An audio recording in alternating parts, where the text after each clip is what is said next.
थानारू चंपट मारुथिबा बेले अभियुक्तଙ୍କୁ गोड़ाई गोड़ाई धरिला नयागढ़ टाउन थाना पुलिस। एक निशा कारोबार रे गिरफ होई नयागढ़ टाउन थाना रे अटक थिबा जणे अभियुक्त अचानक चंपट मारुथिले, तेबे गोड़ाई गोड़ाई पुलिस धरिबारे सक्षम होईछि। नयागढ़ टाउन थाना रे एभली एक घटना सोमवार देखिबाकू मिलिछि।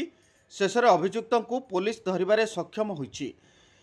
खसीजाकू उद्यम करथिबा बेले पुलिस माने गोड़ाई गोड़ाई धरिछंती। नयागढ़ टाउन थानारू खसी जाउथला अभियुक्त एवं से एक निशा कारोबार करी गिरफ होइथिबा बेले अभियुक्तଙ୍କ नाम कई प्रधान बोली सूचना मिलिछि।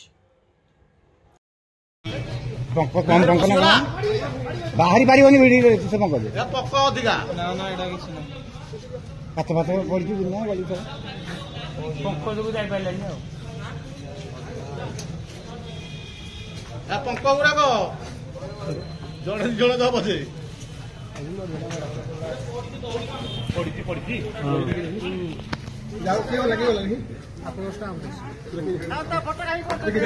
चला चला चला चला चला चला फोटो करो